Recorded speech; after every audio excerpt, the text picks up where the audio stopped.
네, 반갑습니다. 디타나 원장 김현철입니다. 유튜브 찍는 게 오랜만인 것 같습니다. 한 달 됐나요? 두 달 정도 지났나요? 네. 뭐 많진 않지만 몇몇 분들께서 왜 요즘 안 올라오냐 이런 것들도 연락을 개인적으로 주시고 하셔가지고 조금 죄송한 마음도 있었습니다. 이것저것 좀 일이 좀 많았어가지고요. 앞으로 더 열심히 찍어보도록 하겠습니다. 오랜만에 찍는 거다 보니까 어떤 얘기를 좀 하면 좋을까 이런 생각을 좀 하다가 이제 곧 6월 평가원이죠. 6월 평가원 모의고사가 지금 4월 중순이니까요. 한 달 반 정도 남았습니다.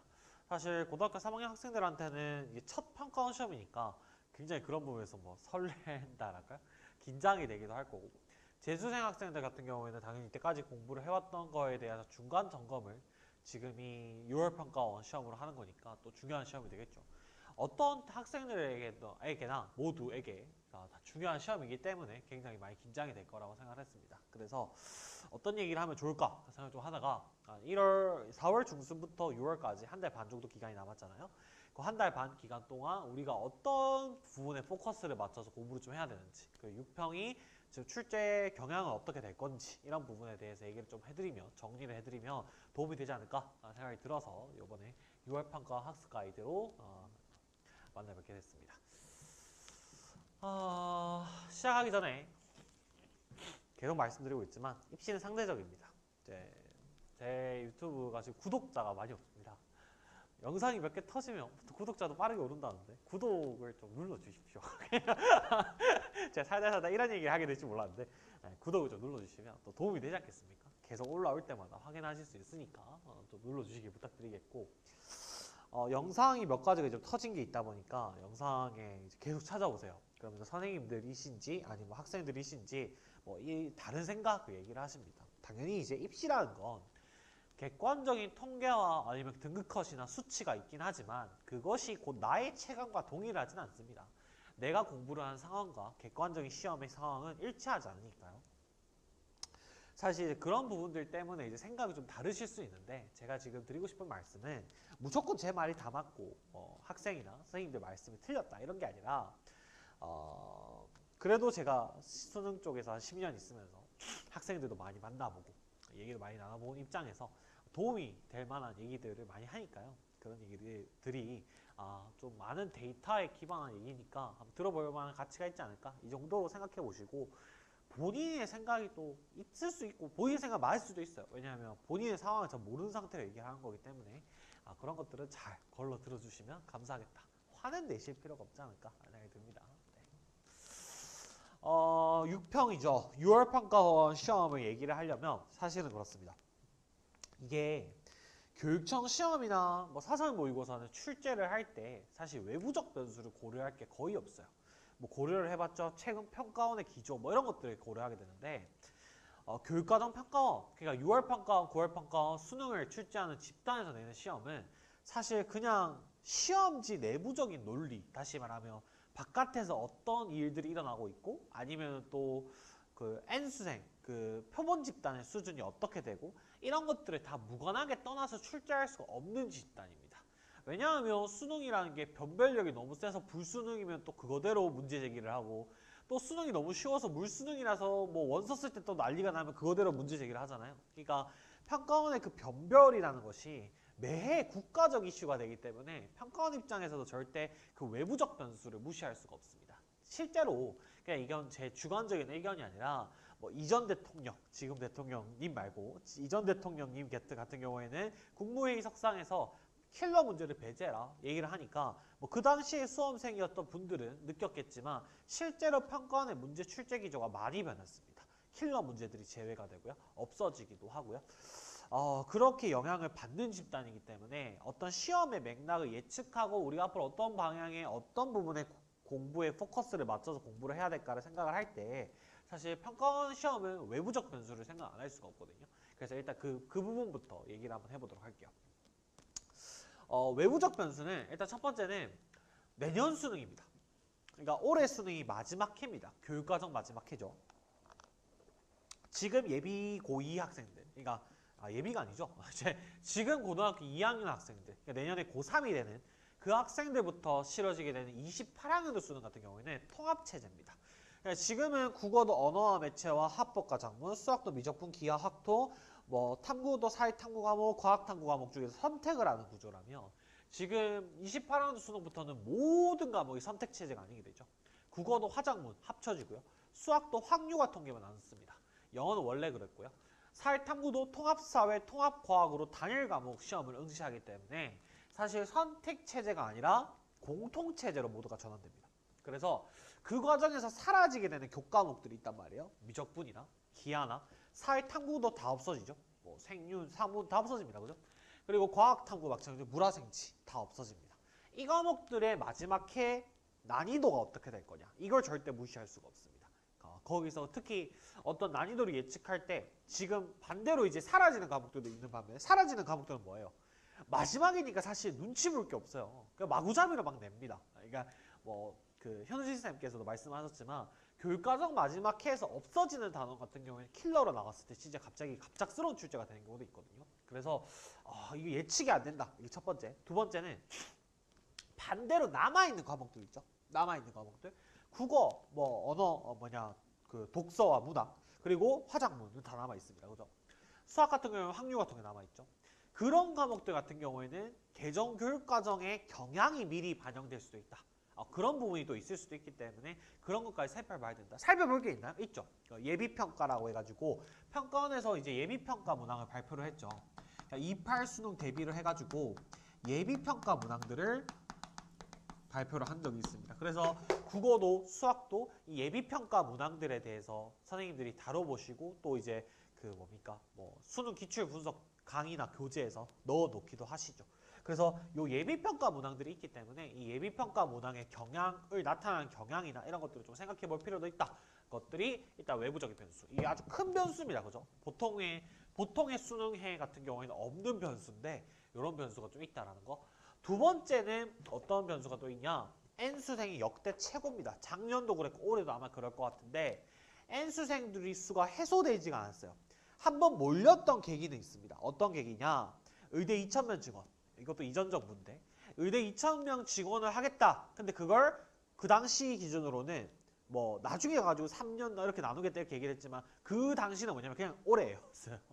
당해야겠다. 뭐 이렇게 가지고 이제 난리가 났죠. 왜 난리가 나냐? 뭐 의대생들이 난리가 나는 것도 난리가 나는 거지만 입시판도 난리가 났죠. 왜요? 의대 2,000명 증원이 상상도 못하는 규모입니다. 그래서 그때 뭡니까? 이제 장수생들, 내가 뭐 초등학교 교사를 하고 있어. 아니면 뭐 예를 들면 다른 걸 하고 있어. 다 때려치고 메디컬 간다 하면서 이제 다시 쳤죠. 그러니까 그때 되게 많이 몰렸었어요. 애수생이 폭발적으로 증가를 했었는데 그 숫자가 해소가 되지 않았어요. 그러고는 의대 증원은 유야무야 돼버렸고 인원수는 그렇게 폭발적으로 늘지 못했고 그렇다 보니까 아직 가지 못한 망령들이 남아있는 그런 흐름이 좀 있습니다. 최상위권 표본이 여전히 많이 있기 때문에 이 표본들이 많이 몰려있는 언어와 매체, 국어. 그래도 언매는 가장 그 정도였긴 합니다. 미적분, 그리고 과학탐구가 변별력이 어떻게 확보될 거냐. 일례로 26학년도 수능, 그러니까 작년 수능이죠. 작년 수능의 생명과학 같은 경우에는 생명과학 원 과목 같은 경우에는 말이 안 됐죠. 그죠? 난이도 자체가 사실 정말 이제 경악할 만한 난이도. 이제 뭐 인강강사 쌤들이 최초 풀이를 올리는데 28분 만에 풀어. 그러니까 강사가 28분 만에 풀면 애들은 그냥 무조건 하나 5개 찍어야 되는, 그죠? 그런 상태의 시험지가 나왔다 보니까 올해도 비슷한 상황인데 이게 변별력이 어떻게 확보될 거냐. 심지어 여기서 언매도 뭐 합쳐지긴 하지만 사라지는 거고 엄밀히 말하면 미적분, 과탐 다 없어지는 과목이에요. 눈치 볼 게 아무것도 없습니다. 거기서 이제 좀 불안한 과목이 지구과학이죠. 지구과학 같은 경우에는 학생들이 어려워하는 경향들이 좀 있다가 수능날 생명과학에 묻혀가지고 좀 덜 조명된 바가 있는데 지구과학 역시도 사실 이런 면에서 생각해 본다면 어떻게 될지 모르죠. 사탐론이 가속화된 시대에서. 그래서 요 과목들이 어떻게 변별력이 되는 거냐. 두 번째는 공통 과목들. 그러니까 다시 말하면 독서와 문학 그리고 확률과 통계 같은 경우에는 내년에도 살아남아 있잖아요. 근데 예를 들어서 확통이 뭐 미적분보다 쉽게 추진된다. 뭐 이렇게 이런 경향이 있다고 쳐도 이게 내년부터는 모든 변별력을 책임져야 되지 않겠습니까? 그러니까 최상위권부터 최하위권까지 모든 친구들이 확률과 통계를 변별받아야 되는 그런 시대잖아요. 그럼 그런 시대에 맞춰서 기출문제는 먼저 변화를 하는 경향이 좀 있거든요. 그러면 이 경향이 어떻게 좀 변할 것이냐.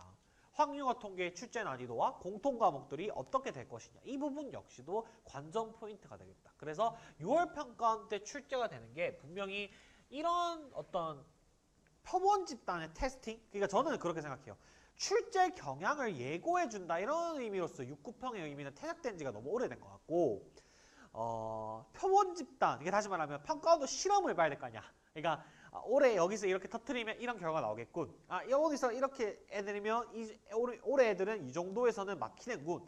이런 어떤 파악이 돼야 될 거잖아요. 그런 의미로서 6, 9월을 활용한다고 생각하는데 그런 관점에서 올해 6월 평가원에서 엄매와 미적분과 가탑, 최상위권 의대권 표본들이 몰려있는 이 과목들의 변별력이 어떻게 확보될 것인가. 이런 부분들에 대해서 굉장히 관찰을 해볼 만하다. 그래서 만약에 올해 6월 평가원 시험을 치고 난 다음에 어떤 경향에 대한 분석, 그러니까 난이도에 대한 분석이겠죠. 그런 것들을 어느까지 대비를 해야 될까라는 감을 세우는 데 있어서는 이런 변수들을 생각을 안 할 수가 없겠다. 이런 말씀 좀 드리고요.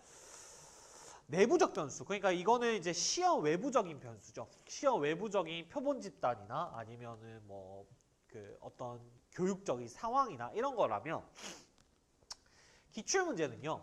기출문제 자체가 계속 누적되면서 만들어지는 논리들이 있죠. 그러니까 뭐 예를 들면은 뭐 여기서도 적어놨지만 수학 같은 경우에는 공통과목, 선택과목 체제가 만들어지고 난 다음에 킬러의 변별 역사를 보면 수학 2 과목에서 많이 변별을 하다가 수열, 귀납적 정이 한번 유행했죠. 그러다가 몇 해 이거 하다가 작년에는 지수로그 함수가 난리가 났습니다. 그죠? 그러니까 이런 식으로 어떤 뭐랄까 시험지 자체의 경향과 트렌드라는 거, 그러니까 그 시험지 안에 있는 논리라는 게 분명히 많습니다. 그래 그 부분들은 어떻게 또 변해가고 있는가 이런 얘기를 좀 한번 더 해드릴게요. 국어 같은 경우에는 엄매의 변별력이 계속 높게 유지가 되고 있습니다. 작년 수능 같은 경우에도 엄매가 굉장히 어려웠죠. 이 언어와 매체 과목이 어려울 수밖에 없는 이유는 최상위권들이 화법과 작문보다 더 많이 엄매를 선택하기 때문도 있지만 엄매 자체가 굉장히 어렵게 나오다 보니까 이게 쉽게 나왔을 때 또 이 시험지 전체를 컨트롤하는, 다시 말하면 이게 엄매를 어렵게 나오면 공통 또 어렵게 만들어줘야 되는데 변별력 유지하려면 공통 어렵게 만들면 이것도 화작 친구들과도 연관이 있단 말이죠. 그러니까 이런 복잡한 변수들이 있기 때문에 엄매를 그냥 계속 어렵게 나오는 방식으로 이제 변별력을 유지해왔다 생각하는데 그게 올해도 유지될 건가 이런 부분을 좀 볼 필요가 있을 것 같고요.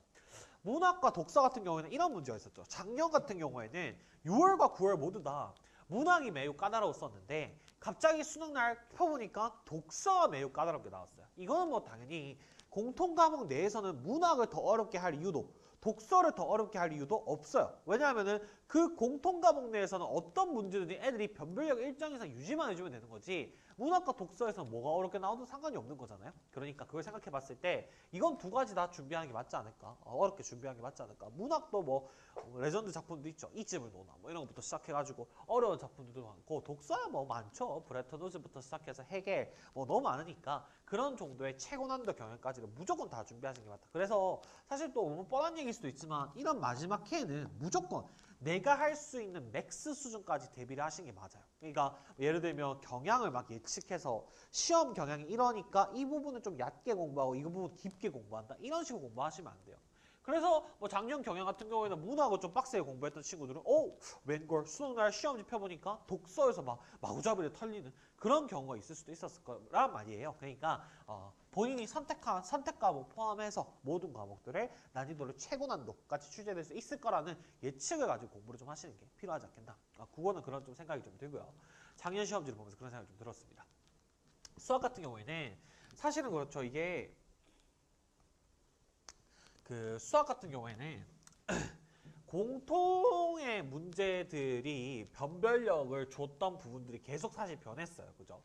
원래는 이제 수학 2 과목이 이제 어렵게 출제가 되다가 미분이나 적분이 막 어렵게 출제가 되다가 그 다음에 이제 수열의 귀납적 정의가 또 한동안 유행했죠. 그래서 뭐 역추정이니 뭐 이런 얘기 좀 많이 하면서 사실 선생님들도 여러 가지 연습을 좀 많이 시키시고 하셨는데 그러고 난 다음에 지수로그 함수가 갑자기 작년에 6월 평가원도 수능에도 뭐 확대 축소니 이런 얘기 나와가지고 또 계속 이제 나오다가 이제 뭐 선생님들이 예측하시긴 한 것 같아요. 이게 다 한 번씩 건드렸죠.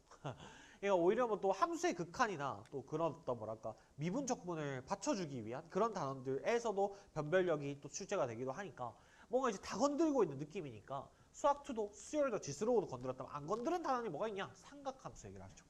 삼각함수가 사실 직접 범위가 된 지가 나머지 요 챕터에 비하면 많지 않잖아요. 뭐 저희 때만 하더라도 삼각함수는 간접 범위였거든요. 그러다 보니까 사실 수열이나 지수로고 같은 경우에는 기출 문제가 누적된 게 많지만 삼각함수 같은 경우에는 이게 직접 범위로 포함된 지가 얼마 안 됐기 때문에 기출 문제 수가 압도적으로 이 친구들에 대해서 부족하단 말이에요. 그러니까 그런 부분에서 어렵게 나왔을 때 변별력이 확보될 수도 있으면서도 그리고 뭐 수학생님들이 예측하시는 이런 것 같아요.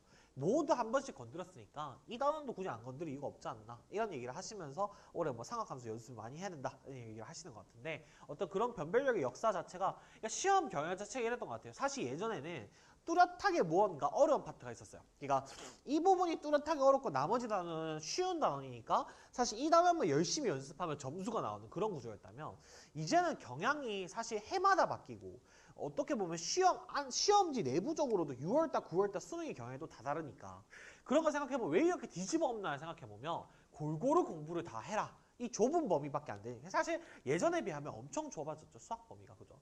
예전에 뭐 미적분, 기하, 벡터, 뭐 확률 같은 게 다 하던 시대도 있었으니까요. 그러니까 그런 시대 생각하면 굉장히 범위가 얕아졌기 때문에 어떤 특정 한 단원으로 쏠리는 게 아니라 전체 단원을 모두 다 공부를 하길 바라는 그런 경향이 좀 있지 않나 싶습니다. 그래서 이런 삼각함수 공부도 어떻게 뭐 올해 좀 조명이 될지 이런 거 6월 평가원 때 좀 봐야 될 것 같고요. 그리고 선택에서는 선택 과목은 사실 그렇죠. 이게 미적분이랑 기하는 다 없어지잖아요. 없어지게 되면 끝입니다. 그냥 거기까지고요. 그리고 이제 뭐 교육과정을 새로 부활시키지 않고 수능 범위를 조정하지 않고서야 다시 그걸 수능 문제에서 보는 일은 없겠죠. 그러면 이제 문제가 뭐냐? 마지막 해기 때문에 출제를 어떻게 할지 몰라요. 그렇기 때문에 뭐 사실 뭐 이때까지 문항 개발을 많이 해놨는데 쌓아놓은 그 뭡니까 문제은행 시계 데이터베이스 속에서 가장 어려운 문제를 꺼낼 수도 있고 아니 굉장히 독창적이거나 한 번도 나온 적이 없는 경향이 출제될 수도 있기 때문에 사실 그런 부분이 올해 수업을 치는 수험생들 입장에서는 굉장히 난처할 겁니다. 그런데 사실 그런 관점에서 미적분이나 기하 친구들도 많이 고민이 좀 많겠지만 사실은 좀 많이 진짜 머리가 아플 친구들은 뭐냐면 확률과 통계 친구들. 내년에 유일하게 살아남아 있죠. 그러니까 확률과 통계가 내년의 수능 범위에 유일하게 살아남아 있는 과목이 확률과 통계인데 사실 확률과 통계를 뭐 예를 들면 지금 사실상 그러니까 사탐론을 하는 게 다시 말하면 메디컬이 아닌 최상위권 그 목표가 아닌 친구들이 대부분 다 확통을 하는 상황에서 그 친구들의 수준에 맞춰서 출제만 일방적으로 할 수가 없어요. 왜냐하면 이 과목 같은 경우에는 이제 내년부터는 의대권의 변별도 확률과 통계에 기반하고 있어야 되다 보니까 사실 그런 거를 생각을 해보면 이게 뭡니까? 사실 이 확통이라는 게 난이도가 계속 그렇게 무작정 쉽게만 나올 수도 없는 거 아닌가? 이런 생각이 좀 있죠. 그리고 뭐 사실 뭐 교육과정이 한번 바뀔 때는 그 마지막 해에 이미 교육과정의 흐름에 반영한다는 거는 기출 문제들에서 관찰할 수 있는 특징이거든요. 그런 걸 생각해 본다면 확률과 통계 난이도가 뭐 이때까지 나왔던 온화한 난이도를 유지를 할 것인가 아니면 뭔가 급발진할 것인가 사실 이런 부분에서 확통 친구들이 대비가 안 돼 있는 경우가 많기 때문에 확률과 통계가 매우 어렵게 출제됐을 때는 그런 부분에서 학생들이 대비를 할 수 있을까 이런 부분이 사실 문제인 것 같아요. 그리고 아까도 말씀드렸을 미적분 같은 경우에도 갑자기 난이도가 확 높아질 수 있다. 교육과정 마지막 해이기 때문에 그런 부분에 대한 요소들이 굉장히 불안한 요소가 많은 해입니다. 원래 제가 뭐 약간 뭐 시험지 가지고 막 호들갑 떨고 이런 거 별로 안 좋아하거든요. 근데 이런 변수가 실제로 좀 많은 해라서 수험생들이 이것저것 준비할 게 굉장히 많기는 해요. 그래서 이걸 좀 잘 대비를 해야 되는 이유 중 하나는 뭐냐면 내년에 넘어갈 수 없죠. 내년에 넘어가면 진짜 내신 체계도 바뀌고 너무 많이 바뀌기 때문에 머리가 아파집니다. 그래서 올해 마무리 지으려면 이런 변수에 대해 좀 잘 생각해 볼 필요가 있지 않겠나 그런 생각이 들고요. 자, 영어를 한번 봅시다. 영어를 한번 보면 제가 가르치는 과목입니다. 영어는 제가 가르치는 과목인데 사실은 제가 현장에서 제 학원에서 수업을 할 때 Connect the Dots라는 수업을 하거든요. 그게 뭐냐면 평가원 기출 문제를 연도별로 계속 푸는 건데 이제 20학년도부터 26학년도까지 계속 다뤄요. 기출을 연도별로 쫙 다루는데 이게 풀다 보면 느끼는데 학생도 느끼는 건데 난이도가 계속 상승합니다.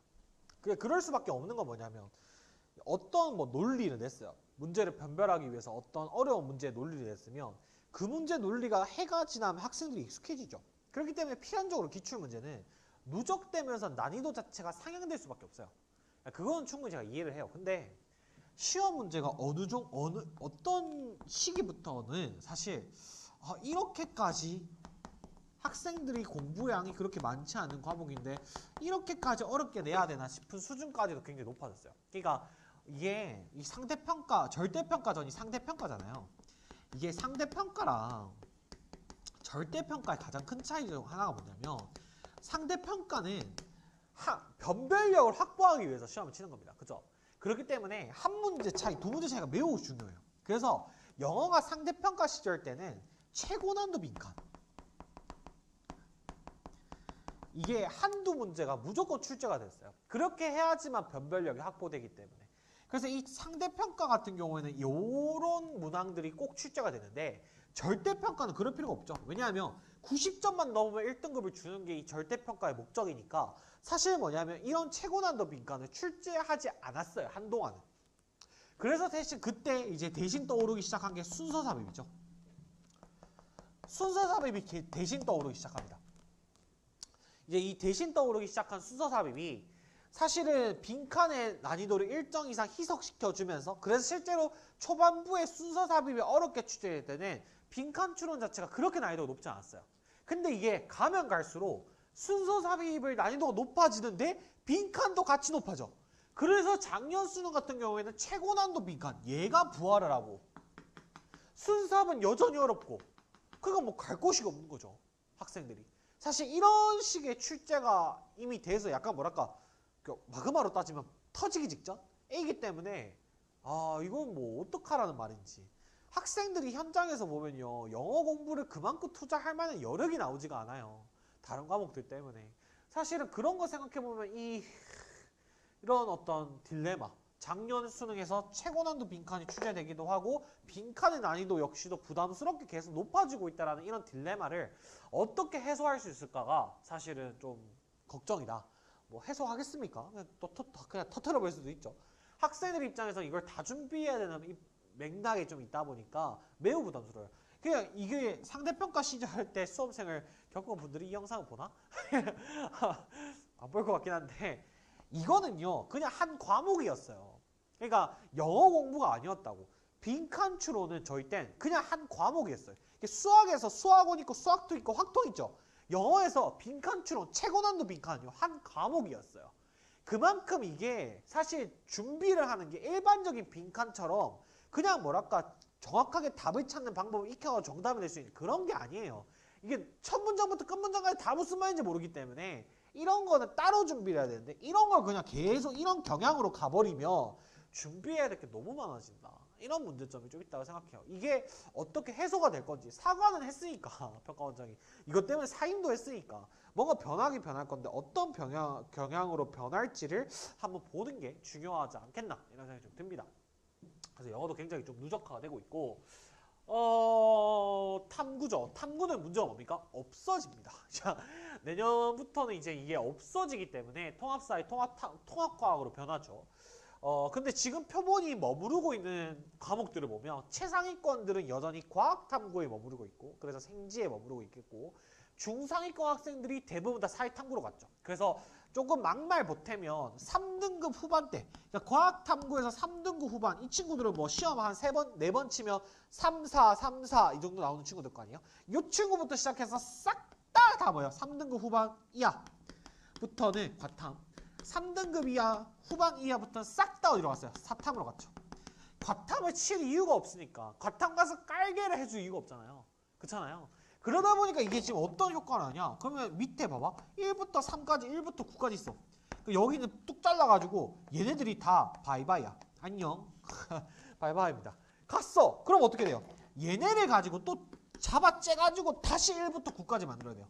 그러니까 사실상 지금 1등급 같은 경우에는 정말 예전 같았으면 50점 만점이 나온 친구들이 있고 그러니까 굉장히 이게 숫자가 줄어들었겠죠. 이 친구들의 숫자가. 절대적인 숫자가.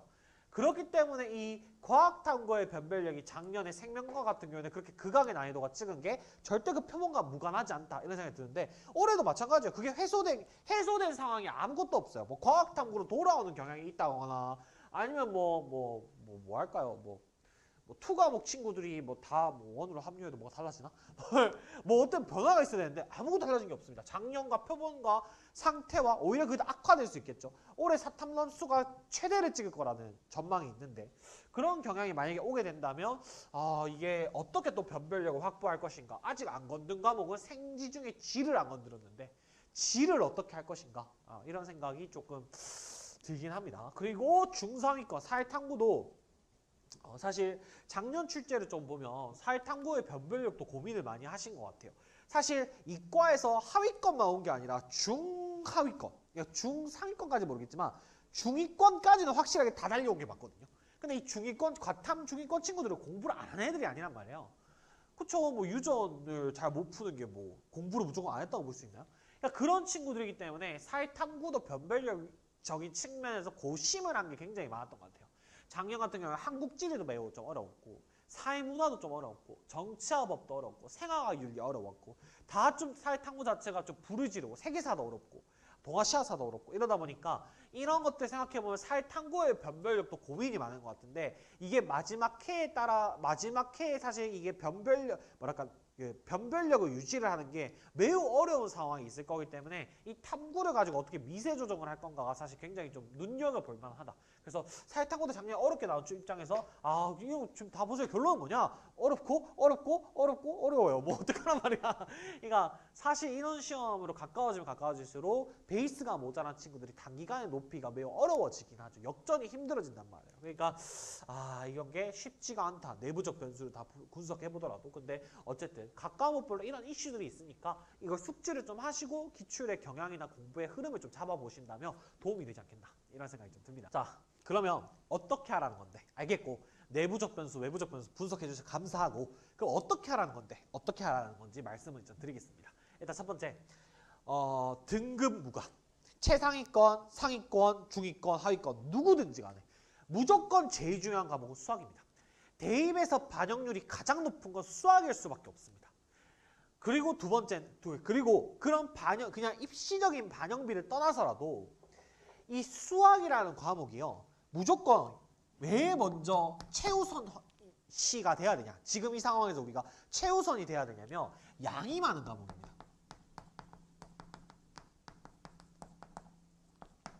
양이 많은 과목이에요. 그러니까 양이 적은 과목들, 다시 말하면 국어나 아니면 뭐 영어의 독해 같은 것들은 많이 한다고 느는 게 아니에요. 그러니까 뭐 비문학을 많이 푼다고 무조건 실력이 느나? 문학을 많이 푼다고 실력이 느나? 그게 아니라 오히려 정확하게 실력을 늘리고 반복 훈련하는 과정이 필요하죠. 근데 수학 같은 경우는 현실적으로 진도가 있어요. 지금 만약에 좀 내가 중하위권으로 가깝다는 친구일수록 기출문제 1화독이 더 끝났거나 아니면 개념을 덜 봤거나 수능 개념을 보긴 했는데 부실하거나 여전히 나 혼자 문제 마음대로 풀거나 이런 친구들이 굉장히 많을 겁니다. 근데 문제가 뭐냐? 국어는 내가 뭔가 잘못 읽고 있으면 관점을 바꾸고 그 관점을 바꿔서 연습만 하면 장땡인데 수학은요. 예를 들면 지수로그 함수까지 기출문제를 봤는데 수열이나 상하함수 안 봤어. 그런 거예요. 안 본 그건 현실적으로 남아있는 양이에요. 그게 갑자기 내가 오늘 마음을 달리 먹었다고 아니면 문제를 보는 관점을 바꿨다고 스르륵 빨리 풀리지가 않죠. 그 현실적으로 쳐내야 하는 양이 있는 게 수학이기 때문에 지금 이 6월 평가원 이 상반기 기간에서 여러분이 최우선시 하셔야 될 과목은 수학입니다. 뭐니 해도 수학입니다. 왜? 양을 무조건 쳐내야지만 그 다음을 기약할 수가 있기 때문에 수학의 양을 못 쳐내면 우리가 가망이 없다. 대입 반영비가 수학이 제일 높고 이런 얘기를 차차하고서라도 무조건 입시 구조적으로 봤을 때 수학을 1차적으로 쳐내야지만 그 다음에 다른 과목들까지 챙기면서 확장이 된다는 걸 꼭 명심을 하셔야 됩니다. 그래서 수학을 외면하고 있으면 수학을 무조건 직면하셔야 됩니다. 아시겠죠? 그래서 국어, 탐구, 영어 이 세 과목들을 다 합친 것보다 훨씬 중요한 건 수학이고 반영비가 높은 것도 있지만 양 때문에 그렇습니다. 그리고 제가 추천드린 건 이게 무조건 이런 말씀을 드리면 사실 저는 못하는데요. 그러니까 못하면 뭐 어떡하겠어요. 뭐 열심히 하셔야죠. 그러니까 제가 권고드리는 최소 분량이 이거라는 겁니다. 근데 알고 있습니다. 뭐냐면 이 영상을 보고 있는 몇몇 친구들은요. 이게 지금 불가능할 거예요. 머릿속에 계산 세워봤을 때. 근데 수능은 11월로 고정돼 있고 표본 집단은 나에 맞춰서 움직여주지 않아요. 그러면 방법은 딱 한 가지입니다. 이게 객관적인 이게 최소한의 데드라인이라는 걸 생각하면 무조건 내가 늦었다는 걸 알고 있으면 무조건 뛰어야죠. 아니 15분 지각하고 5분으로 줄여야죠. 뭐 어떡하겠습니까? 그렇지 않겠습니까? 그러니까 이런 것들을 가지고 나는 못하는데 자랑이 아니라는 거. 외면하시면 안 된다는 거. 그 말씀 꼭 드리고 싶고 제가 최소한 마지노선입니다. 진짜. 원래 이거는 겨울방학에 끝났어야 되지만 진짜 최소한 6월 평가까지 무조건 해야 되는 게 뭐냐? 기출. 기출이라도 무조건 하셔야 됩니다. 그것도 무슨 뭐 시중 그 서점 가면 또 요즘에 문제집이 다양하잖아요. 3개념을 잡습니다. 24, 25, 26 기출문제를 잡아요. 3개년 딱 풀고 난 다음에 기출 다 풀었다. 귀여운 친구죠. 큰일 날 친구죠. 일정 이상의 최소 10개년 이상의 경향을, 유형을 그리고 흐름을 제대로 읽힐 수 있는 기출 분석까지 겸한 기출 문제풀이. 그것도 정말 안 된다. 그럼 무조건 개념은 다 끝내셔야 됩니다. 이게 안 되면 그 다음 공부부터 진짜 약간 고속도로 밀리듯이 답이 없어요. 정책길입니다. 정책길. 그러니까 이거를 꼭 명심하셔서 수학을 최우선에 두시고 다른 공부에 대한 퍼센트가 급할 수 있어요. 국어도 이것도 안 되고 영어도 이것도 안 되고 탐구도 이것도 안 되는데 어떡하지? 그렇더라도 일단 무조건 최우선 50% 이상의 공부는 어디에 할당시키셔야 되냐? 수학입니다. 최상위권이라 하더라도 수학입니다. 수학이 진짜 100점 나오는 친구가 아니고서야 1등급 컷이더라도 이 상반기에는 수학에 가장 많은 포커스를 맞추시는 게 맞습니다. 엔제를 푸시고 실무를 푸시고 이게 뭐 여기 있는 학생들과 조금 내용이 다를 수는 있겠지만 어쨌든 상반기에는 무조건 수학을 공부해서 확실하게 정복을 해놓고 안정화를 시킨 다음에 다른 과목으로 넘어가야지만 이게 대입이 중심이 서지 그게 아니면 계속 흔들립니다. 그 말씀 꼭 드리고 싶고 두 번째 국어 공부를 하는 과정에서 선생님 탓을 하자는 게 아니에요. 그렇게 들릴까 좀 그런데 국어는요 사실은 그렇잖아. 이게 어떤 글이잖아요. 글을 읽고 난 다음에 첫 문단부터 끝 문단까지 어떤 독해를 하고 난 다음에 이걸 받아들이는 건 이 텍스트의 의미를 받아들이는 건 사람마다 다 달라요. 왜냐하면 사람마다 가지고 있는 배경 지식이 다르고 사람마다 가지고 있는 어휘력이 다르고 사람마다 가지고 있는 이해력이 다르기 때문에 이 지문을 읽었을 때 사실 내가 이해가 될 수 있는가에 대한 여부는 사람마다 다 달라요. 근데 국어를 어떻게 생각하는 친구들이 있는 것 같냐면 절대적인 방법, 그러니까 왕도가 있다라고 착각하는 것 같아요. 그게 아니거든요. 그러니까 아무리 좋은 수업이더라도 내가 들었는데 이게 지문이 그래서 무슨 말을 한다는 건지 이해를 못한다면 이거는 나한테 맞지 않는 거예요. 그럼 그때는 어떻게 하느냐? 과감하게 유턴을 해야 되는데 돌아가야 되는데 턴을 하지가 않아요. 그래서 그냥 시간만 지체하고 나중에 풀컬 타는데 그 선생님이 원망하면 그 선생님이 원망해서 뭘 얻어요? 아무것도 못 얻어요. 그러니까 판단을 빨리 하셔야 될 게 뭐냐면 국어라는 과목이 선생님, 교재, 학원 이 공부를 하는 수단이죠. 그 공부를 하는 수단과 성향을 가장 많이 타는 과목이 국어이기 때문에 만약에 내가 지금 계속 어떻게 한 번, 두 번이 아니라 일정 이상으로 계속 뭐랄까 어떤 문제가 생기고 있다. 그러니까 그냥 한 번, 두 번 뭔가 집중을 못하거나 아니면 뭔가 이해를 못하거나 이게 아니라 지속적으로 몇 개월 동안 계속 그러고 있다. 그럼 과감하게 빨리 턴하셔야 됩니다. 시간 낭비를 더 하시기 전에. 근데 이걸 꼭 좀 선생님들도 정말 공감할 것 같은데 안 맞는 선생님이나 교재나 학원은요. 그냥 처음부터 안 맞아요. 그 뭐 이런 거 없다고. 그러니까 뭐 어떤 지문을 들을 때 내가 이해하는 지문일 때는 와 좋은 쌤이고 이해가 되다가 갑자기 어려운 지문에 해결해 DNS 스푸핑해 뭐 다른 지문에 어려운 지문에 그럼 갑자기 이해가 안 돼. 이건 나랑 선생님이 안 맞나? 아니야 네 이해력이 모자란 거야. 알겠죠? 그거랑 구분하셔야 돼요. 근데 어떤 경우도 굉장히 많은 것 같냐면 나는 도저히 난 이렇게 읽는 사람이 아니고 무슨 말 하는지도 솔직히 잘 못 받아들이겠는데 그냥 이 선생님이 좋다니까 유지를 하고 있는 그런 친구들이 많이 보이는 것 같아요. 그래서 국어는 방향을 못 잡겠으면 빨리 턴을 해라. 그게 국어 공부를 때려치란 말은 절대 아닙니다. 그렇기 때문에 턴을 빨리 좀 해줄 유연하게 움직일 필요가 있다 말씀을 드리고요. 6월 평가 전까지. 세 번째, 영어랑 탐구는요. 1등급을 맞아야겠다는 생각을 할 수 있는 친구는 지금 당장은 사실 많이 없습니다. 왜냐하면 국어 수학에 공부를 해야 될 게 되게 많다 보니까 그 국어 수학 공부량을 쳐내는데 굉장히 좀 학생들이 힘들 거거든요. 그렇기 때문에 탐구와 영어를 1등급 맞으려면 그럼 탐구에서도 킬러 문제들이 있죠. 뭐 유전이라던가 도표라던가 이런 것들을 연습해야 되고 영어 같은 경우에도 빈칸 수서 삽입 같은 어려운 유형들을 연습을 해야 될 겁니다. 그렇기 때문에 1등급은 지금 사실 6월 평가 상황이기 때문에 우리가 좀 뭐랄까 지향하기가 어려운 게 맞아요. 근데 기본은 해놔야 됩니다. 그러니까 1등급이 아니라 탐구 같은 경우에 뭐겠어요? 개념이겠죠. 개념을 무조건 뭐 생명과학 같은 경우는 유전 기본 개념, 변별력 있는 문항이 아니더라도 그 정도 깊이까지 연습을 못하더라도 기본 개념은 다 한 바퀴 보고 기출 한 바퀴 보고 그리고 영어 같은 경우에도 해석은 돼야 됩니다. 그러니까 영어에 대한 해석이 안 된 상태로 뒤에 넘겨버리면 독해는 좋은 선생님 맞고 좋은 교재 만나면 양을 줄일 수가 있는데 해석은요, 삼척 동자가 와도 못 줄여줘요. 단어 외우는 걸 어떻게 줄여줍니까? 우리가 챗 GPT가 아닌데, 그죠? 그러니까 그런 거 생각해보면 무조건 영어나 탐구는 1등급까지 사실상 지금 상황에서 욕심을 낼 수 있는 친구는 최상위권 말고는 없어요. 최상위권들이야 국어 수학이 워낙 잘 돼 있고 그냥 고정적으로 안정적으로 1등급이 나오니까 사실 다른 과목에 대한 신경을 쓸 수가 있지만 국어 우리가 탐구나 영어 같은 경우에는 1등급을까지 노릴 수 있는 여유가 있는 친구가 많이 없단 말이에요. 그러니까 너무 욕심내지 말고 영어 탐구 등급까지 너무 욕심내지 말고 기본을 해두죠. 그래야 뒤로 가서 우리가 그걸 실질적으로 챙겨야 되는 시기가 왔을 때 학습 부담이 줄어든다. 그 말씀을 좀 드리고 싶어요. 계획을 좀 구체적으로 같이 짜드릴게요. 계획 구체적으로 따르면 아빠에서 했던 얘기긴 한데 수학이 안 되어 있으면 무조건 수학에 가장 많은 비중을 하루의 공부 비율을 할당을 하셔야 됩니다.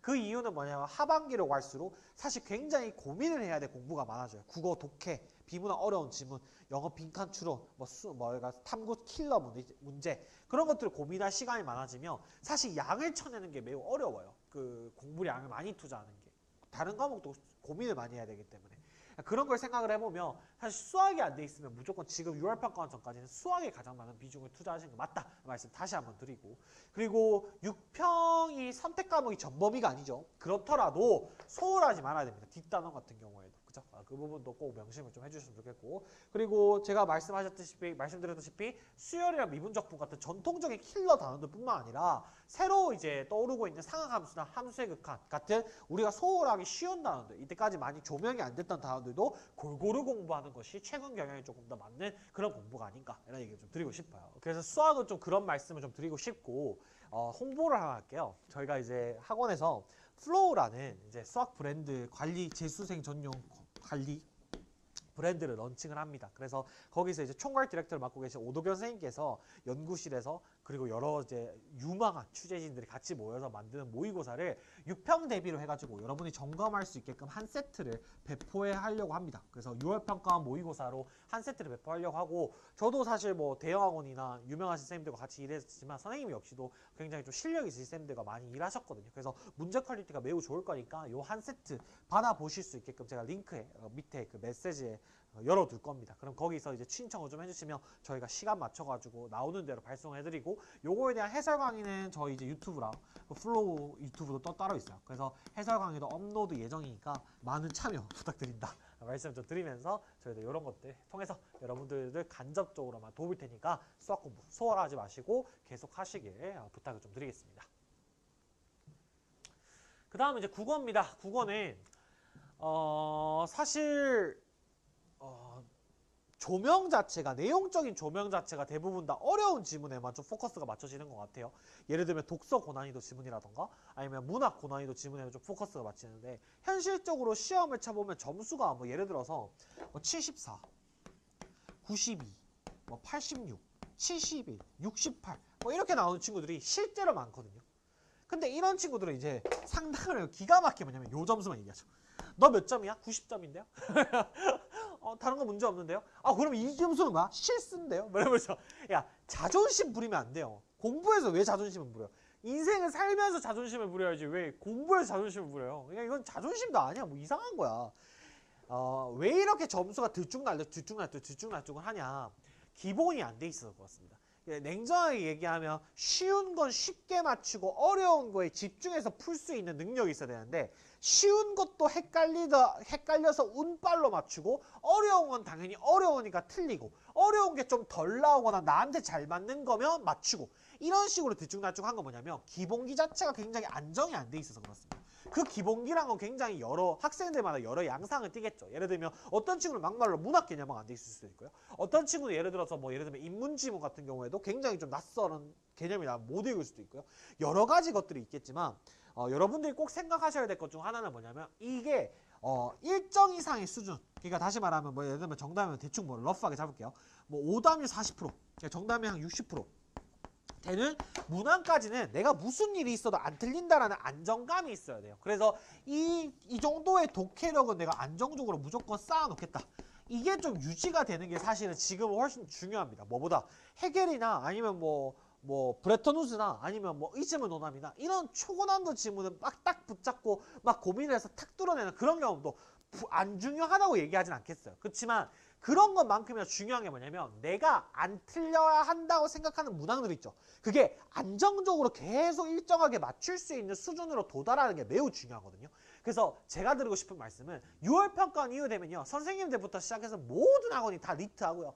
아니면 어려운 지문 다루고요. 뭐 사사 모의고사 풉니다. 그럼 그때 연습할 거 충분해요. 고난이도 지문은. 지금 오히려 하셔야 될 거 뭐냐면 이걸 왜 틀려? 이건 틀리면 안 되지라는 걸 안정화를 시키셔야 돼요. 기출 분석이 모자란 친구는 그걸 좀 더 하셔야 되고 문제풀이 연습이 필요하신 분들은 그걸 좀 더 문제풀이 연습을 하셔야겠죠. 근데 어쨌든 6월 평가 전까지 우리가 무조건 해야 될 거 뭐냐면 남들이 다 틀리는 지문까지 내가 맞추겠다 보다도 내가 남들이 틀리지 않는 지문은 안 틀리겠다가 중요해요. 6월 평가까지. 그래서 그 점수가 안정화가 되면 75점 이상 이하로는 절대 안 떨어집니다. 그 점수가 안정화가 되면 75점이면 잘 치는 게 아니에요. 국어 시험에서. 그치만은 75점이라는 점수 아래로 안 떨어지는 건 무슨 말이냐면 어느 정도 일정 수준의 문제까지 안정적으로 맞출 수 있다는 거거든. 6월 평가원 때 공부에 포커스를 좀 더 맞추셔야 될 건 고난이도 지문을 뚫고 뭔가 거기서 쾌감을 얻는 공부 위주로 공부를 한다기보다도 내가 안정화를 시켜서 절대 이 점수 이하로는 떨어지지 않겠다라는 틀을 만드시는 과정이 훨씬 더 중요하다. 그 말씀을 꼭 좀 드리고 싶어요. 무슨 말인지 이해하시겠죠? 네, 그걸 좀 명심을 해주시고 그리고 그리고 난 다음에는 이제 뭐냐면 당연히 공부를 할 때는 독서 문항들이나 이런 것들이 고난이도 문제들이 되게 많잖아요.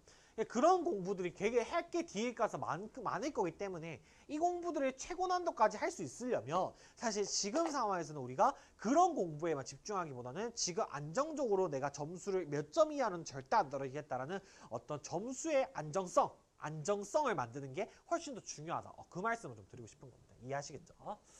세 번째, 이제 최상위권 학생들이 있을 겁니다. 여기까지 다 들었을 때 어떤 친구들은 그렇지 하는 친구도 있겠지만 또 공부를 잘하는 친구들 같은 경우에는 나랑 별로 상관없는 얘기인데 그럴 수도 있어요. 실제로. 왜냐하면 이거는 중상위권 학생들에 좀 포커스를 맞춰서 얘기를 하는 거다 보니까 그럴 수 있는데 최상위권 학생들은요. 제가 꼭 좀 드리고 싶은 말씀이 있습니다. 이거 제가 작년 수능 난이도 나오고 난 다음에 약간 울분에 차가지고 유튜버로 저를 이끌었던 그 영상일 때 제가 얘기를 했던 것 같은데 공부를 잘하는 거는 그 시험을 안정적으로 잘 치는 거는 방법이 없어요. 뭐 방법밖에 없냐? 6월 평가원까지요. 남들이 이때가 내가 현역이라 생각하고요. 6월 평가원 이후가 내가 재수라고 생각하는 수밖에 없어요. 그러니까 시간을 쪼개서 2배로 쓰는 수밖에 없어요. 그러니까 이 방법 말고는 내가 안정적으로 대비할 수 있는 방법이 없어요. 무슨 말이냐? 최상위권에 한정합니다. 최상위권이 아닌 친구들이 괜히 이런 거 하다가 이제 뭡니까? 못 따라가는 겁니다. 미적분과 과학탐구는 킬러까지 무조건 보셔야 됩니다. 최상위권 학생들이면. 최상위권이라는 정의 자체는 뭐냐면 국어 수학도 평가원 기준으로 1등급 정도 나오고 영어랑 탐구도 어느 정도 점수가 안정돼서 1, 2가 왔다 갔다 거리고 이 정도 수준까지 된다는 친구들이 최소 최상위권이잖아요. 그죠? 그런 친구들이면 충분히 미적분과 과학탐구 같은 양이 많은 변별력을 담보하고 있는 메디컬 하려는 학생들한테 사실 주가 되는 과목은 요 두 과목일 텐데 요 두 과목에 대해서 킬러 탐구까지 6월 평가원 전까지 1회독을 무조건 다 하셔야 됩니다. 이 1회독을 하셔야지만 그 다음에 사실 뭡니까? 제가 말씀드렸다시피 1회독을 하면 압니까? 다 압니까? 다 알면 그럼 누구나 수능 만점밖에 아니죠. 1회독을 한다는 건 뭐냐면 이런 메커니즘으로 킬러가 돌아가고 나는 지금 이거는 잘하는데 이거는 못하는구나 파악하는 거잖아요. 그죠? 그렇기 때문에 그 1회독을 하라는 것 자체는 무슨 말이냐면 거기서 시행착오를 겪으라는 겁니다. 그러면 그 다음은 뭐냐면 6월 평가 그래도 안 되겠죠. 그럼 6월 평가인데 뭐냐 2회독을 합니다. 3회독을 합니다. 근데 그 2회독과 3회독은 뭐예요? 1회독을 했을 때 얻게 되는 연구 결과가 있죠. 그럼 내가 이거는 약하고 이건 잘하고 이 부분은 내가 좀 더 연구를 해야 그 최근 경향 이런 게 좀 어렵게 나오고 요 1회독의 한 결과를 바탕으로 2회독을 하게 되면 사실상 이게 현역에서 재수로 넘어가는 겁니다. 그러니까 이거를 무조건 하셔야 돼. 이거 뭔가 최상위권 친구들이 어떤 친구냐면 좀 신중한 친구들이 이 공부를 미루는 경우가 있어요. 그러니까 미뤘을 때 여러분이 정말 머리가 좋으셔가지고 한 큐에 딱 얻어가지고 바로 딱 해결할 수 있으면 너무 다행인데 보통은 안 그런 경우가 많단 말이지. 그러니까 제가 드리고 싶은 말씀은 뭐냐? 킬러까지 무조건 6편까지는 한번 보셔라. 여러분은 보실 수 있다. 다른 친구들은 못 봐도. 그러니까 그 친구들이 6평이에 그럼 어떻게 되냐? 내가 그걸 본 거 바탕으로 2회독과 3회독을 할 수 있어야 된다. 그리고 머리가 깨진다 생각해야 돼요. 그러니까 이런 친구들 중에 어떤 친구들이 있냐면 내가 틀린다는 거 못 받아들이는 친구가 있어요. 이게 어떤 친구도 이해가 안 될 텐데 내가 어떻게 틀리는 게 너무 싫어 이런 친구들이 있어요. 왜냐하면 실제로 그런 친구들은 몇 개 안 틀리기도 한데 틀리는 게 굉장히 자존심 상하는 거야. 그래서 이런 최고난도 문제를 보는 거 미루거든요. 그럼 절대 안 됩니다. 그럼 최상위권이 아니라 중상위권 내려앉습니다. 그러니까 무조건 뭐냐면 머리가 깨진다 생각하고 계속 시도하셔야 됩니다. 머리가 깨지면 어떻게 해요? 울고 그 다음날 다시 하는 겁니다. 머리가 깨지면 또 어떻게 해요? 울고 그 다음날 다시 하는 겁니다. 계속 그렇게 반복해서 도전을 하셔야지만 이게 정복이 가능한 것이지 그냥 얼핏 때는 얕은 깊이로 방법을 적당히 익혀서 해결되는 게 아니라는 거. 그거 꼭 명심하시길 부탁을 좀 드리겠습니다. 자, 네 번째. 그리고 난 다음에 실전 연습, 그 공부 계획을 세우는데 우리가 6월 평가원 대비는 모의고사를 얼만큼 풀어봐야 할까요? 이런 얘기도 많이 하시거든요, 학생들이. 근데 6월 평가원은 일단 수학이 전범위가 아니죠. 그렇기 때문에 사실 온전한 수능으로서의 어떤 평가의의가 있다라고 보기 좀 힘듭니다. 그렇기 때문에 제가 생각할 때는 이 6평 시험을 준비할 때 물론 사설 모의고사, 실전 모의고사를 몇 세트 정도 가볍게 풀어보는 거는 나쁘지 않죠. 그래서 저희도 홍보를 하고 배포를 하는 거고요. 그렇게 하는 건 나쁘지 않지만 그게 뭐 주돼 가지고 실전 모의고사 10회분 넘게 풀고 그렇게까지 오버할 정도의 시험은 또 아니지 않나. 9월 평가원이면 저는 오히려 그렇게 해보라고 하겠어요. 근데 9평 때는 안 되는 친구들이 많아요. 다른 공부할 게 많아서. 근데 지금 6평은 전범위가 아니니까 너무 그렇게 실무 위주로 뭔가 공부를 하기보다는 한 2세트, 3세트 정도만 풀어봐도 충분하다. 좀 더 많이 풀고 싶다면 5세트 정도만 풀어보시면 충분하지 뭐 그 이상의 더 연습을 할 필요는 없지 않나 이런 생각이 좀 듭니다. EBS, 그 EBS 얘기를 제가 분명 말씀드렸지만 보시는 게 좋습니다. 그리고 학교 시험 지금 현장에서도 3학년 선생님들이 대부분 다 EBS 가지고 수업을 하시잖아요. 자습 안 될 겁니다. 그죠? 고등학교 3학년에서 자습 안 되잖아요. 자습하면 어떤 친구 책을 찢어버렸어요. 제가 학생 때 그랬어요. 선생님이 갑자기 자습하고 있으면 친구 책을 찢어버려. 곰이야. 그러니까 그런 이제 선생님들 계시기 때문에 어차피 학교 수업을 들어야 되는 상황이기 때문에 EBS를 그냥 그때 보셔라. 문제를 푸셔라. 지문을 읽어보셔라. 그런 말씀도 드리고 싶고 만약에 근데 뭐 그런 상황이 아니라 특수하게 EBS를 진짜 시간이 없어서 딱 봐야 될 거 한 개만 정해주자면 당연히 국어 문항이죠. 국어 문항은 직접 연계 체감을 느끼느냐 안 느끼느냐가 사실상 실전력의 여부에도 굉장히 큰 영향을 미치기 때문에 그 국어 EBS 문학 수능 특강 무조건 1회독을 하고 들어가시기 좋다. 선생님들 중에서도 EBS 분석 강의가 있잖아요. 분석 강의가 있고 아니면 독학수도 있습니다. 뭐 예를 들면 상상에서 나오는 이매진이라던가 그런 어떤 여러 가지 좋은 EBS 분석서들이 있으니까 그런 것들을 참고하셔서라도 국어 문학은 무조건 6평 전까지 1회독 수능 특강을 마치고 들어가시는 걸 좀 추천을 드리겠습니다. 대부분 좀 풀어보시면 좋다는 주의라서 다른 과목은 정 시간이 안 되시면 6평 이후에 한번 가볍게 풀어보시는 것만 해도 다 끝낼 수 있을 거니까 꼭 좀 보시길 부탁드리겠고 자 마지막 멘탈이죠. 6평을 치고 나면 사실 멘탈이 급격히 무너지는 친구들 굉장히 많습니다. 저희는 이제 대구 지역에 학원을 하고 있다 보니까 데프리카 아닙니까? 덥습니다. 6평이 끝나고 나면 여름이 본격적으로 오기도 하고 두 번째는 6월 평가는 중간 분기점인 학생들이 많죠. 내가 1월부터 시작해서 지금까지 계속 공부를 해왔는데 사실 6월 평가는 점수가 안 나온다면 내가 이때까지 뭐 했지라는 허무감에 빠지기도 하고 굉장히 그래서 멘탈이 6평 이후로 무너지고 그때 사실 실제로 등급 변화가 많이 있어요. 못했던 친구 갑자기 올라가고 잘했던 친구 갑자기 떨어지고 이런 게 6평 이후로 굉장히 있거든요. 그 중 하나가 가장 큰 이유가 멘탈이라고 생각하는데 기대를 하는 건 자연스러운 인간의 심리입니다. 당연히 무언가를 열심히 노력했고 그러면 내가 거기에 애정을 쏟았으면 거기서 뭔가 얻기를 바라고 어떤 성과가 나오길 기대하는 건 당연히 인간의 심리겠죠. 근데 기대한 대로 안 된다고 포기할 거 아니잖아요. 그럼 예를 들면 6평 안 나왔어. 그럼 어떡할 거야? 선생님 저는 고등학교에서 자퇴하고 뭐 다른 길을 찾아가겠습니다. 할 겁니까? 아니잖아요. 재수 어떡할 건데? 전 재수가 아닌 것 같습니다. 오늘부터 차라리 돈이라도 벌겠습니다. 그래서 뭐 알바를 갈 겁니까? 아니잖아요. 그러니까 어차피 할 거란 말이야. 그죠? 그러니까 기대를 할 수 있어. 기대를 하지 말라는 게 아닙니다. 그건 그렇게 되지도 않고요. 실제로 여러분이 열심히 했으니까 기대를 할 수 있겠죠. 근데 인생이라는 게 저도 요즘 인생을 참 많이 경험을 하고 있지만 그렇게 마음대로 안 돼요. 그게 디폴트입니다. 그냥 마음대로 되면 오히려 좀 불안하시는 게 맞습니다. 왜 이렇게 내 마음대로 되지? 뭔가 이렇게 하다가 나한테 엄청 큰 불행이 닥치지 않을까? 실제로 그런 경우도 있거든요. 마음대로 안 되는 게 디폴트인데 그때 우리가 그 어떤 마음을 가지고 그 역경을 이겨내는가가 사람의 서사를 만든다고 생각해요. 제가 드리고 싶은 말씀은 어차피 우리는 생각해봐. 우리는 다른 선택할 수 있는 게 없어요. 수험생이잖아요. 수험생 공부 말고 뭘 선택할 수가 있어요. 그러니까 기대를 할 수는 있으나 안 된다고. 6평이 내 생각만큼 안 나왔다고 포기할 수가 없어요. 그렇다면 제가 드리고 싶은 말씀은 뭐냐면 제일 중요한 단어입니다. 피드백입니다.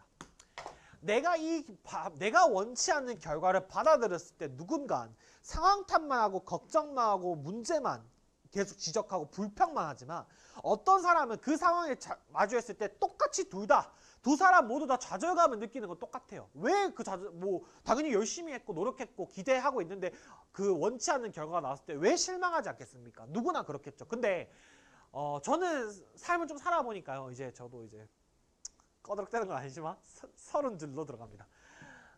삶을 좀 살아보니까 어떤 게 조금 다른 맵시를 내냐면 사람이 살다 보면 저 사람은 좀 다르다 싶은 그 맵시를 내는 사람을 가만히 지켜보면 그 사람에게도 역경은 와요. 근데 그 사람은 그 역경이 왔을 때 좌절 당연히 하죠. 울 수 있습니다. 울지 말란 거 아니고요. 슬퍼하세요. 며칠 그냥 밥을 좀 식음을 전폐하면서 입맛이 없다 하셔도 괜찮아요. 근데 중요한 건 뭐냐? 끝끝내 피드백 해내셔야 됩니다. 끝끝내 이겨내셔야 됩니다. 안 되더라도 뭐가 문제라서 안 되는지를 집요하게 파고드셔야지 그 다음 문제가 해결이 되지. 그냥 내가 앉아서 울고 주저앉는다고 세상이 나한테 뭘 다른 걸 다르다 줄 수 있는 게 없어요. 그럴 수가 없어요. 그러니까 제가 드리고 싶은 말씀은 뭐냐. 애초에 우리의 모든 포커스가 피드백에 맞춰 있어요. 6월 평가까지 우리 무슨 공부를 했어, 그지? 각자가 했던 공부가 다 있을 거라고. 근데 6평이라는 건 가장 어떻게 보면 객관적인 시험이기도 하면서 우리가 시험을 칠 집다에서 내주는 가장 최신 트렌드 보고서잖아. 그 보고서를 바탕으로 내 실력을 대입해 보니까 어떤 부분이 모자란지, 뭐가 내가 생각보다 조금 모자란지. 그 시험을 꼭 치어보면 뭐가 나오냐면, 시험을 쳐보면요, 약점에는 두 가지가 있어. 뭐가 있냐면 내가 알고 있는 약점이 있어. 그치, 난 이거 원래 못해. 나 이 부분은 아직 안 돼 있고 이 부분은 사실 좀 뭐랄까 자신이 사실 없었어. 이런 약점도 있는 반면에 어떤 약점이 있냐면 상상도 못했던 약점. 시험이라는 거는 왜 우리가 시험을 그렇잖아. 기분이 안 좋잖아. 1등 할 거 아니고 올 1등급 나오는 거 아니면 시험 치면 어때요? 기분만 안 좋잖아. 근데도 왜 우리가 계속 시험을 계속 쳐야 하냐면 시험을 쳐보면요, 내가 할 수 있을 거라고 생각을 했는데 막상 시험지를 까고보니까 상상도 못한 약점들이 막 속출할 때가 많단 말이야. 이게 우리를 더 성장시키는 거예요. 이 상상도 못한 약점이.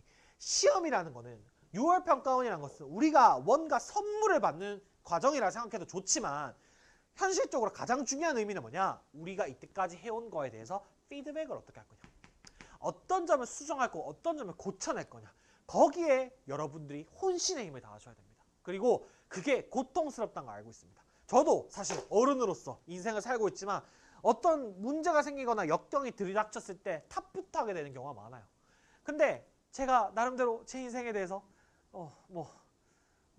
좋아하진 않지만 자랑 한마디 하면 그럼에도 불구하고 포기하진 않았던 것 같아요. 그게 전 정말 중요한 거라고 늘 생각하고 살았던 것 같습니다.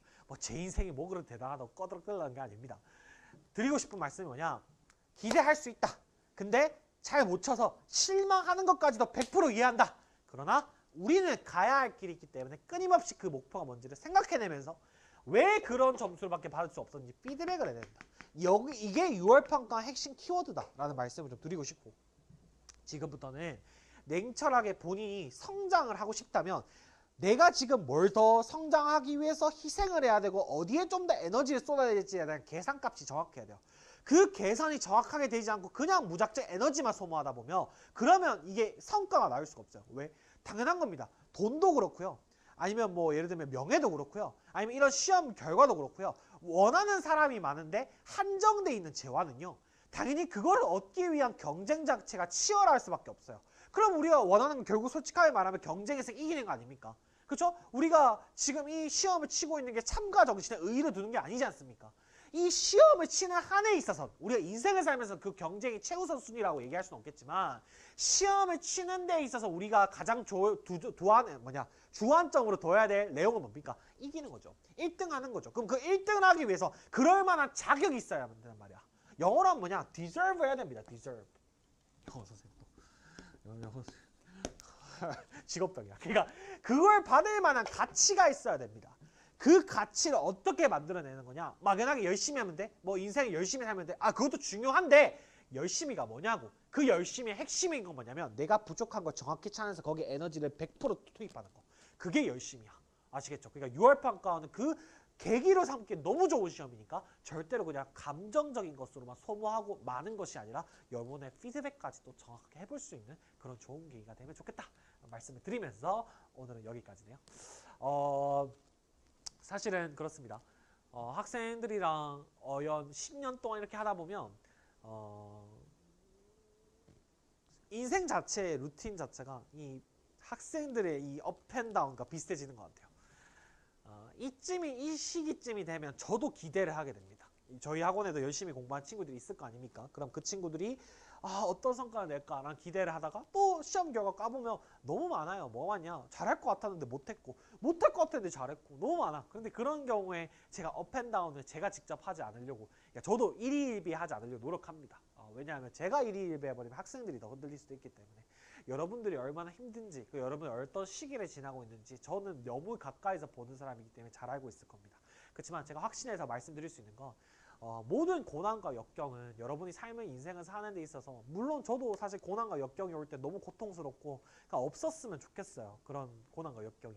어떤 생각도 많이 하냐면 조금 덜 힘들었으면 좋겠다 내 인생이. 그런 생각도 많이 하거든요. 그렇지만 어차피 와야 하는 거라며 그리고 왔다면 그걸 마주하고 직면하고 이겨내는 것도 좋은 경험이 될 거라고 생각합니다. 저 역시도 이제 좀 정신을 차려가지고 열심히 여러분들한테 도움될 수 있을 만한 자료 그리고 이런 컨텐츠 그리고 설명 이런 것도 많이 열심히 할 테니까요. 수험생활 여러분들도 건강 잘 챙기시고요. 끝까지 최선을 다해서 6월 평가원 때 좋은 점수 받으시기 바라겠습니다. 감사합니다. 저 다음 영상 때 뵙겠습니다.